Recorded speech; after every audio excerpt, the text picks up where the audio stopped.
અને આ સાથે પાટણના ધારાસભ્ય કિરીટ પટેલે વડાપ્રધાનને પત્ર લખ્યો છે। કૃષિ સહાય પેકેજ જાહેર કરવા માટે ધારાસભ્ય દ્વારા પીએમ સમક્ષ માંગ કરવામાં આવી છે, જેમાં ગુજરાતમાં કમોસમી વરસાદને લઈ અને આ ખાસ પત્ર લખ્યો છે। એમએસપીમાં 2 એકરની મર્યાદા બદલવાની પણ તેમના દ્વારા માંગ કરવામાં આવી છે।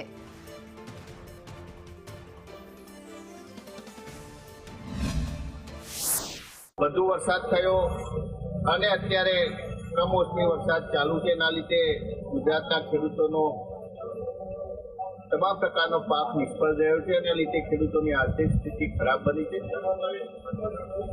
એટલા માટે ગુજરાતના ખેડૂતો માટે ખાસ પ્રકારનું પેકેજ જાહેર કરવા માટે અમે વિનંતી કરી છે અને વડાપ્રધાન શ્રી આગામી 31મી તારીખે ગુજરાત આવી રહ્યા છે।